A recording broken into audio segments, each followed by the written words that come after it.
Bienvenue à tous, merci d'être avec nous pour cette nouvelle édition de l'Africa Newsroom. Aujourd'hui, deuxième volet de notre semaine sur le spectacle vivant en Afrique avec un dossier consacré au théâtre camerounais. Au programme également de cette émission, la situation de l'opposition gabonaise après la disparition d'André Baobam et le Nigeria rappelle son ambassadeur en Afrique du Sud après les violences xénophobes.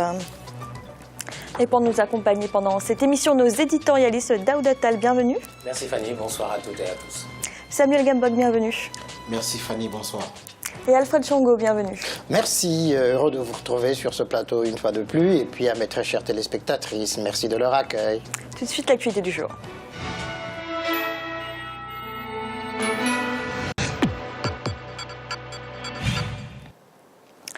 Au Gabon, les obsèques de l'opposant André Baobam, décédé le 12 avril dernier, ont débuté ce mardi à Libreville. Ancien baron du régime d'Omar Bongo Ondimba, il était passé dans l'opposition après la mort de l'ancien président gabonais en 2009. Kekeli Afeto. Début des obsèques officielles de l'homme politique gabonais et opposant André Baobam ce mardi 28 avril. Une marée humaine émue de compassion a envahi l'aéroport de Libreville. L'avion s'est posé dans la mi-journée ce mardi. C'est dire si le rapatriement de la dépouille du secrétaire exécutif de l'Union nationale était attendu dans cette capitale gabonaise pour un hommage des populations locales. Le décès d'André Baobam après une très longue maladie est une grosse perte. C'est lui qui était le catalyseur de la vie politique gabonaise de ces 10-15 dernières années. D'abord au PDG, où il a passé près de 25 ans, aux côtés de Omar Bongo. Et puis dans l'opposition, qu'il a rejointe en 2009, à la suite du décès d'Omar Bongo. Avec Baobam, j'ai été des deux côtés du miroir. Parce que lui au PDG et moi dans l'opposition, je comptais parmi ses plus grands contempteurs, je l'ai critiqué. Et puis après, je suis devenu son ami. Quand il est passé dans l'opposition, quand il nous a rejoints dans l'opposition en 2009. À cette occasion, j'ai découvert des facettes de l'homme que je ne connaissais pas. J'ai appris à l'apprécier et c'est pour ça que je peux parler de perte immense pour le paysage politique gabonais. Véritable figure de proue de l'opposition, il laisse derrière lui un héritage politique immense qu'il faudra savoir gérer. Tous ceux qui ont suivi sa campagne à l'élection présidentielle de 2009 ont retenu une chose. C'était un homme qui prônait les valeurs démocratiques essentielles. Même au pire moment, quand on lui a volé sa victoire à l'élection présidentielle, à aucun moment, Baobam n'a eu des mots violents. Il s'insurgeait contre des gens de son propre camp, de notre camp, qui appelaient à la violence. Donc voilà en gros l'héritage politique qu'il nous laisse. Après, chacun fera en fonction de sa sensibilité et aussi en fonction du contexte. André Baobam fut pendant 5 ans ministre de l'Intérieur de l'ancien président Omar Bongo jusqu'au décès de ce dernier en juin 2009. André Baobam décide alors de créer son propre parti politique, l'Union nationale, qui est devenu le porte-flambeau de l'opposition gabonaise jusqu'à son éloignement de la sphère politique pour des raisons de santé. Décédé à Yaoundé, la capitale du Cameroun, le 12 avril 2015, André Baobam luttait contre la maladie depuis 2012. Il avait 58 ans. Daouda, est-ce que d'après vous, cette disparition va avoir de réelles conséquences sur l'opposition gabonaise, mais aussi sur le jeu politique gabonais ? Oui, Fanny, je pense que tout à fait. Déjà, c'est une grosse perte pour la classe politique gabonaise tout entière, hein, parce que c'était quand même, André Baobam était quand même un contre-pouvoir face à Ali Bongo, et ce sera tout à fait une perte pour l'opposition gabonaise, étant donné que c'était le principal challenger quand même pendant les élections de 2009. Bon, même s'il a été moins présent pour cause de sa maladie ces dernières années, il reste la figure charismatique, opposant, en tout cas qui pouvait faire face de façon crédible, connaissant bien les rouages de la politique gabonaise, les rouages de l'administration gabonaise, parce qu'il est arrivé quand même, il faut le rappeler, au cabinet du président Omar Bongo à l'époque, à l'âge de 27 ans. Donc c'est quelqu'un quand même qui vraiment pouvait faire face d'un point de vue politique, d'un point de vue de la compétence également, au président actuel Ali Bongo. Maintenant, il y a d'autres personnes, notamment Jean Ping qui essaie de se positionner, mais ça c'est autre chose, puisque au sein même du parti d'André Baobam, ce sera compliqué de le remplacer à mon avis. Samuel, vous êtes d'accord avec Daouda? C'était le principal opposant au président gabonais? Incontestablement, son parcours l'atteste très bien. Je pense que l'opposition aura du mal à survivre après le décès de Mbaobam, parce que c'est un homme qui avait une influence assez importante sur la scène politique, qui avait un réseau extrêmement dense dans le monde politique, au-delà même de la scène politique nationale. C'est quelqu'un qui avait une proximité très importante dans les cercles du pouvoir au-delà du Gabon. Aussi, c'est quelqu'un qui a un parcours d'homme d'État. Daouda l'a rappelé, il a un parcours formidable parce qu'il rentre sur la scène politique à travers un poste dans l'administration publique au cabinet du président Omar Bongo.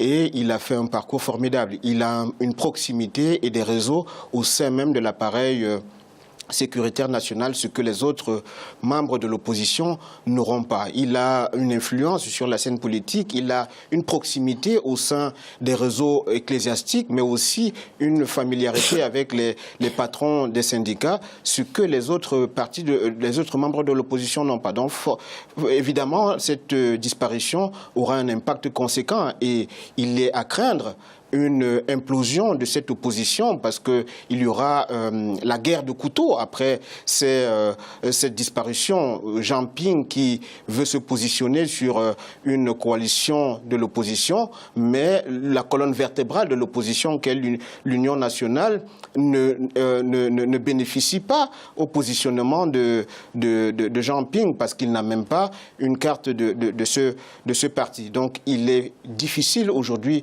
d'envisager une opposition en rang serré après cette disparition. Alfred, est-ce qu'il y a une guerre de succession comme ça qui peut s'ouvrir dans l'opposition après cette disparition et qui peut remplacer en principal opposant au président gabonais André Baobam? Alors, Fanny, avant de répondre à votre question, je voudrais m'incliner devant la mémoire de André Baobam, Oma pour les intimes. Savoir si l'opposition gabonaise va imploser ou qu'il y aurait difficulté à le remplacer, c'est certain. L'implosion, je ne pense pas, puisque cette opposition est quand même assez structurée. Et puis, du fait de l'effacement progressif de André Baobam de la scène politique, on a fini progressivement dans l'opposition par se passer de lui. Donc il y a d'autres figures qui sont là, qui pourraient valablement le remplacer. Mais le véritable enjeu par rapport à l'élection présidentielle qui se profile à l'horizon, c'est l'unité de l'opposition. Si cette opposition n'est pas unie, alors ça c'est certain que Ali Bongo Ondimba a un boulevard devant lui. Donc le vrai enjeu, il est là, taire les égos et puis privilégier justement l'intérêt de l'opposition et puis du Gabon. Merci. Dans l'actualité également, le Nigeria a rappelé son ambassadeur en Afrique du Sud suite aux violences xénophobes des dernières semaines qui ont fait au moins 7 morts et 5000 déplacés. L'Afrique du Sud dénonce une décision regrettable. Kekeli Afeto. Brouille diplomatique entre l'Afrique du Sud et le Nigeria. Suite aux violences xénophobes des dernières semaines dans plusieurs villes sud-africaines, le Nigeria a rappelé son ambassadeur en Afrique du Sud pour des consultations sur la situation. Une décision qui démontre une fois encore le mécontentement des partenaires de l'Afrique du Sud. Il y a eu des violences commises par les Sud-Africains contre les étrangers africains, mozambicains, zimbabwéens, congolais, nigérians. Entre autres dans les townships de Durban et puis Jobour. Le fait de rappeler l'ambassadeur, c'est un acte diplomatique fort qui exprime le mécontentement suprême, le mécontentement du gouvernement nigérian qui prend cette décision. Une mesure fortement dénoncée par Pretoria qui, dans un communiqué, s'étonne et qualifie la décision de malheureuse et regrettable. Si cette action est basée sur les attaques xénophobes dans certaines régions de notre pays, il est curieux pour un pays frère de vouloir exploiter un tel épisode douloureux pour tout ordre du jour. L'Afrique du Sud reste engagée à maintenir les bonnes relations bilatérales avec le Nigeria. L'Afrique du Sud compte attendre que le nouveau gouvernement nigérien prenne ses fonctions le mois prochain avant de donner suite à cet incident diplomatique. La vague de violences xénophobes des dernières semaines a fait au moins 7 morts et 5000 déplacés étrangers en Afrique du Sud. Préoccupés, plusieurs pays africains se préparent à rapatrier leurs ressortissants d'Afrique du Sud. Daouda, que pensez-vous de cette réaction du Nigeria ? Je pense que c'est une réaction qu'on peut comprendre, qui est responsable. Parce que quand vous dirigez un État et que vos concitoyens sont menacés dans un autre État avec qui vous avez des accords diplomatiques, une représentation diplomatique, tant que la situation n'est pas calmée, je pense que c'est tout à fait responsable de la part du Nigeria de prendre du recul vis-à-vis de ce qui se passe en Afrique du Sud en rappelant son ambassadeur pour des consultations. C'est pour des consultations. Donc, ce qui ne veut pas dire forcément que l'ambassade du Nigeria en Afrique du Sud est complètement fermée et que... Ce n'est pas un symbole quand même aujourd'hui de rappeler son ambassadeur, on l'a vu dans d'autres exemples. Oui, tout à fait, c'est un symbole. C'est pour dire justement les citoyens nigérians doivent être considérés partout où ils sont, à l'étranger, et c'est la responsabilité de l'État qui accueille d'assurer la sécurité à la fois de ses propres citoyens et des autres résidents qui sont là, tant qu'ils sont résidents légaux de toute façon. Et là, il me semble que quand même l'Afrique du Sud se doit de protéger l'ensemble des personnes qui sont sur son territoire. Et pour l'instant, il n'y a pas une réponse précise et claire et efficace qui est donnée à ce phénomène qu'on a vu en Afrique du Sud, qui est regrettable au passage. Samuel, est-ce que vous êtes d'accord avec Daouda? Ce n'est pas exagéré quand même comme réaction de la part du Nigeria? Je partage l'exaspération du ministre des Affaires étrangères sud-africain. J'estime que si l'on s'en tient aux usages diplomatiques classiques, le fait de rappeler son ambassadeur suite à des hostilités de basse intensité comme celles qu'on observe en ce moment en Afrique du Sud, je trouve que c'est éminemment exagéré. On ne peut pas demander aux autorités sud-africaines et aux forces de sécurité sud-africaines de contrôler tous les mouvements des Sud-Africains au quotidien. Aucun État au monde ne peut assurer la sécurité 24 heures sur 24 sur l'ensemble des populations et individuellement. Ce n'est pas possible. Je pense que quand on rappelle un ambassadeur, c'est quand absolument l'ambassade de l'État est foncièrement menacée. Et il faut que la responsabilité de cette menace soit attribuable ou attribuée à l'État. Mais en tout état de cause, qu'on peut observer depuis que on observe ces vagues moi j'appelle ça des contestations populaires. Je pense que l'État sud-africain n'y est pas responsable ni de près ni de loin. Et je ne pense pas que ce soit une bonne manière de procéder sur le plan des relations internationales africaines. Je pense aussi que si on doit expliquer ce fait, peut-être parce que l'Afrique du Sud et le Nigeria se disputent le leadership économique du continent, et à ce propos, peut-être que c'est un moyen pour le Nigeria de se repositionner, mais je trouve que c'est une habileté qui n'est pas productive. Alors Alfred, sur la non-responsabilité de l'État sud-africain, vous partagez l'avis de Samuel? Non, là, pour le coup, je ne suis pas d'accord avec Samuel, puisque au fond, ces accès de fièvre xénophobe en Afrique du Sud ne datent pas d'aujourd'hui.